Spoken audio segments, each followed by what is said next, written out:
তিন শ্রেণীর নারী তওবা করলেও আল্লাহ তাআলা তাদেরকে ক্ষমা করবেন না।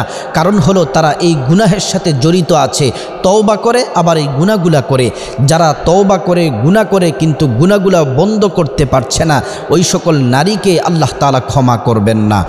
আল্লাহ রাব্বুল আলামিন কোরআন আল কারীমে আল্লাহর রসুলের পর এমন একটি আয়াত নাজিল করলেন, রসুল খুশি হয়ে গেলেন। আল্লাহ তাআলা 24 নম্বর পারার মধ্যে আয়াতটি পেয়ে যাবেন।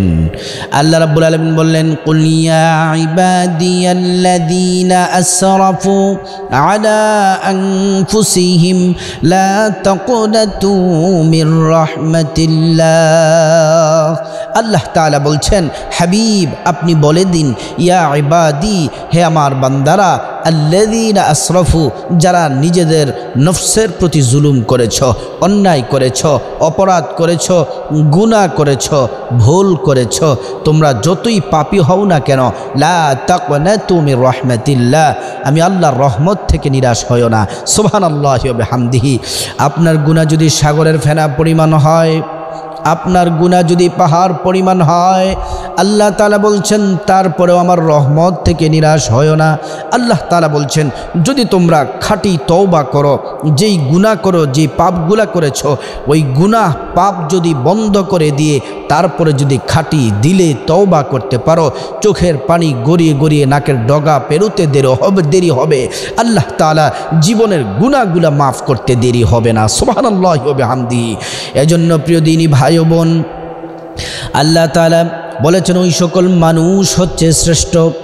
আল্লাহ রসুলকে জানিয়েছেন, আর প্রিয় নবী মুহাম্মদ সাল্লাল্লাহু আলাইহি ওয়াসাল্লাম আমাদেরকে জানাচ্ছেন। নবীজি বললেন, ওই সকল মানুষ, ওই সকল নরনারী হচ্ছে শ্রেষ্ঠ মানুষ, শ্রেষ্ঠ মুসলমান, যারা গুনাহ করার পরে আল্লাহর কাছে তওবা করে, ভুল করার পরে যারা তওবা করে, তারা হচ্ছে শ্রেষ্ঠ মানুষ। সুবহানাল্লাহি ওয়া বিহামদিহি। আল্লাহ তাআলা কোরআন আল কারীমের অন্য জায়গায় বলছেন, ইয়া আইয়ুহাল্লাযীনা আমানু তুবু ইলাল্লাহ তুবু ইলাল্লাহি তাওবাতান নাসুহা। আল্লাহ তাআলা বলছেন, হে ঈমানদারেরা, তোমরা তওবা করো, খাঁটি তওবা করো। তওবার কতগুলো নিয়ম পদ্ধতি আছে, এর মধ্যে শ্রেষ্ঠ নিয়ম পদ্ধতি হচ্ছে আপনি যেই গুনাহের জন্য তওবা করবেন, সে গুনাহ ছেড়ে দিতে হবে, বন্ধ করে দিতে হবে, আর গুনাহ করা যাবে না। এই প্রতিশ্রুতি দিয়ে আল্লাহর কাছে এই ওয়াদা দিয়ে যদি আপনি চোখের পানি ফেলতে পারেন, আল্লাহ তাআলা জীবনের গুনাহগুলা মাফ করে দিবেন। এজন্য প্রিয় দিনী ভাই ও বোন, তিন শ্রেণীর নারী তওবা করলেও আল্লাহ ক্ষমা করবেন না। তারা কারা? পরিচয় শুনলে আপনারা অবাক হয়ে যাবেন। আপনারা সহিহ আল জামির 2য় খণ্ডের 29 নম্বর পৃষ্ঠার মধ্যে আপনারা পেয়ে যাবেন। 1 নম্বর হচ্ছে, আল্লাহ তাআলা ওই সকল নারীদের তওবা আল্লাহ কবুল করবেন না। তারা হলো যারা জেনা করে এবং তওবা করে, জেনাও তারা চলমান রাখে এবং তওবাও করে, জেনা করে, তওবা করে, জেনা করে, কিন্তু তারা জেনা একদম বন্ধ করে নাই, আল্লাহ তাআলা তাদের তওবা কবুল করবেন না। কারণ জেনা হচ্ছে জঘন্য পাপ। আল্লাহ তাআলা কোরআনুল কারীম আল্লাহ বলছেন, ওয়ালা তাকরাবুজ জিনা ইন্নাহু কানা ফাহিশা। ও মুসলমান নরনারী, আল্লাহ তাআলা ডেকে বললেন, ও আমার বান্দা বান্দিরা, তোমরা জেনার ধারে কাছেও যেও না, জেনার কাছেও যেও না। আল্লাহ কোরআনে সরাসরি আল্লাহ তাআলা আয়াতের মাধ্যমে আমাদেরকে নির্দেশনা দিয়েছেন।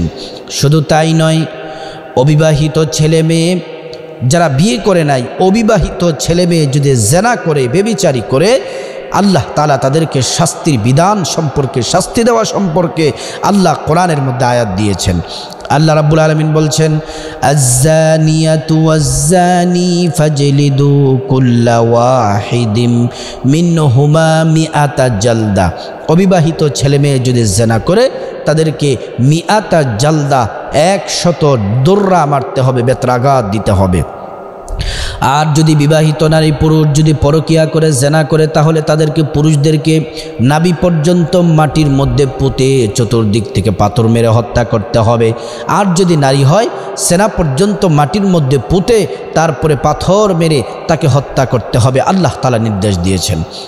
আল্লাহর রাসূল সাল্লাল্লাহু আলাইহি ওয়াসাল্লামের কাছে একজন নারী আসলেন।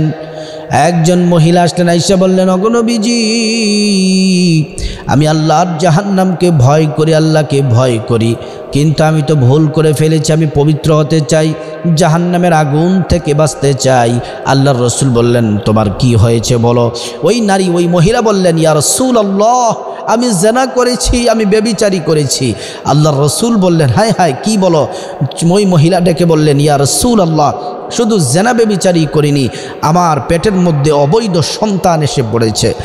আল্লাহর রসুল বললেন, তুমি জেনা করেছো, কিন্তু তোমার সন্তানের কোনো দোষ নেই, যাও যাও, সন্তান প্রসব হওয়ার পরে তারপরে তুমি আমার কাছে আসবে, তারপরে তোমার বিচারও হবে। ওই মহিলা চলে গেলেন। কিছুদিন পরে সন্তান প্রসব হলো। সন্তান প্রসব হওয়ার পরে তারপরে ওই সন্তানকে নিয়ে আবার প্রিয় নবী সাল্লাল্লাহু আলাইহি ওয়াসাল্লামের দরবারে আসলেন। নবীজি বললেন, তোমার স্তনে যে দুধ আছে ওই বাচ্চার এই হক আছে, তুমি চলে যাও, বাচ্চাকে দুধ পান করাও। বাচ্চা যখন সে খাওয়া দাওয়া তারপর হাঁটা চলা শিখবে, তখন তুমি বাচ্চাকে দুধ পান করাবে, বাচ্চা যখন চলতে ফিরতে পারবে তখন তুমি আমার কাছে আসবে। বাচ্চাকে নিয়ে তারপরে হাজির হলো। এবার বাচ্চাকে নিয়ে নিলেন, কিন্তু ওই মহিলাকে এবার বললেন, সাহাবীদেরকে নির্দেশনা দিলেন, ও সাহাবীরা, ওই মহিলার সেনা পর্যন্ত মাটির মধ্যে পুঁতে ফেলো। চতুর্দিক থেকে বৃষ্টির মতো পাথর মারা হলো। মহিলা রক্তাক্ত অবস্থায় মাথার ফিঙ্কি মেরে রক্ত বের হচ্ছে। হঠাৎ করে একজন সাহাবী বিশাল বড় একটা পাথর নিলেন, এমন জোরে আঘাত করলেন, আঘাত করার সাথে সাথে রক্ত ওই সাহাবীর জামার মধ্যে এসে পড়েছে। ওই সাহাবী চিৎকার মেরে বললেন, হায় হায়, নাপাক মহিলার নাপাক রক্ত আমার জামার মধ্যে লেগেছে। কিন্তু ওই মহিলা তো পবিত্র হওয়ার জন্য আল্লাহর রাসূলের কাছে আসছেন। আল্লাহ তাআলা জিবরাইলকে বললেন, ও জিবরাইল, যাও যাও, আমার বন্ধুর কাছে চলে যাও, আমার বন্ধুকে গিয়ে বলো ওই মহিলার তওবা এতটা কবুল হয়েছে, আল্লাহ তাআলা বলেছেন সবাইকে ভাগ করে দিলে এই মহিলার জন্য আল্লাহ তাআলা তাকে ক্ষমা করে দিবেন। এই মহিলার তওবা আল্লাহ তাআলা এতটা কবুল করে নিয়েছেন, ওই মহিলাকে জান্নাতি হিসেবে আল্লাহ তাআলা কবুল করে নিয়েছেন। এজন্য ওই মহিলা মা বোনদেরকে বলছি, যারা জেনা করবেন এবং তওবা করবেন, আবার জেনা করবেন, আবার তওবা করবেন, আপনাদের তওবা কবুল হবে না।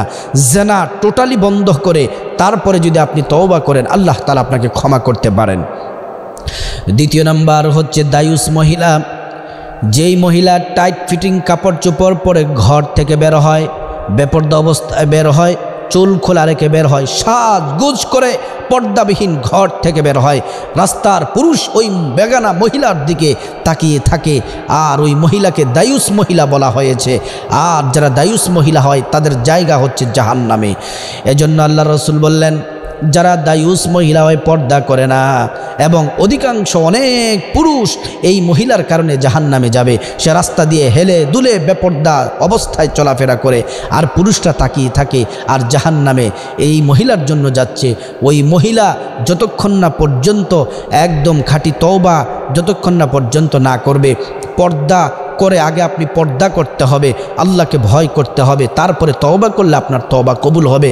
আর যদি আপনি বেপর্দা অবস্থায় চলাফেরা করেন, আবার বাসায় এসে তওবা করেন, আবার বেপর্দা অবস্থায় চলাফেরা করেন, তাহলে আপনার তওবা আল্লাহ তাআলা কবুল করবেন না।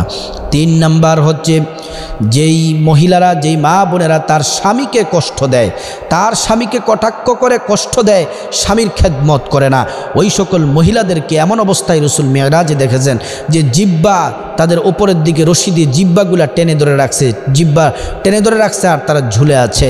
নবীজি বললেন, জিবরাইল, তারা কারা? বলতেছে, তারা স্বামীকে কষ্ট দিত, স্বামীর খেদমত করতো না, স্বামীকে কষ্ট দিত। এজন্য মহিলা মা বোনদেরকে বলছি, স্বামীকে কষ্ট দেওয়া যাবে না। এতদিন যা করেছেন একদম স্বামীর কাছ থেকে ক্ষমা চেয়ে স্বামীর সেবা যত্ন শুরু করে দেন, স্বামীর সাথে খারাপ আচরণ করবেন না। আর আল্লাহর কাছে যদি তারপরে তওবা করেন তাহলে কবুল হবে। আর যদি আপনি স্বামীকে কষ্ট দেন আবার তওবা করেন, স্বামীকে কষ্ট দেন আবার তওবা করেন, তাহলে আপনার তওবা কিন্তু কবুল হবে না। এই জন্য এই 3 শ্রেণীর মহিলাদের তওবা আল্লাহ তাআলা কবুল করবেন না, তাদেরকে ক্ষমা করবেন না। হ্যাঁ, তবে তওবা কবুল করবেন, এই অভ্যাসগুলো আপনাকে ছাড়তে হবে, তারপরে তওবা করলে আল্লাহ তাআলা আপনাকে ক্ষমা করে দিবেন। আল্লাহ তাআলা সকল মা বোনদেরকে আল্লাহ তাআলা দ্বীন ইসলাম বুঝে সঠিকভাবে আল্লাহর হুকুমগুলো যেন পালন করতে পারে, আল্লাহ তাআলা সকল মা বোনদেরকে তৌফিক দান করুন।